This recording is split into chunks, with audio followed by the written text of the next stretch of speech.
คนเ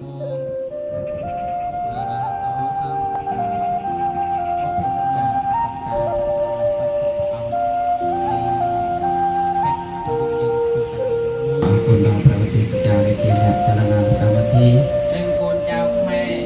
อนององการเอาไว้สนักการสนับเอาไว้สนักการ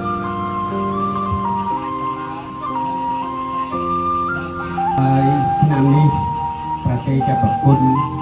អាចារ្យវត្តកាប្រវត្តិសាស្ត្រនៃគណៈអារាមាភិបាលវត្តនឹកឃើញនោសគុណោការៈរបស់បុព្វការីជនរបស់យើងដែលបានកសាងនៅវត្តអារាមទុកមកហើយព្រះអង្គបានសិក្សារៀនសូត្រ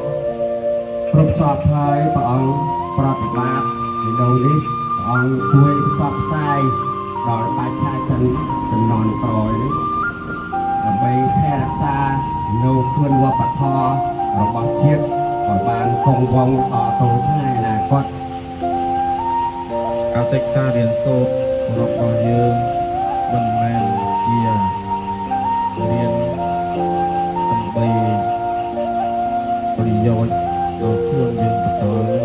មិនតាន់បានទូលំទូលាយប៉ុន្មានទេការបង្ហាត់បង្រៀន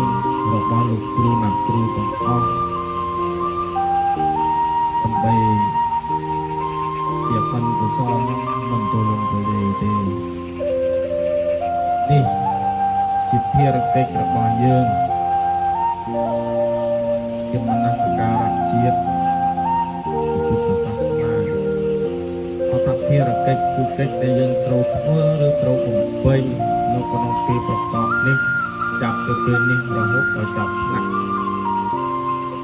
ភារកិច្ចរបស់យើងគឺបណ្ដុះបណ្ដាលធនធានមនុស្សបណ្ដុះបណ្ដាលកុលបុត្រ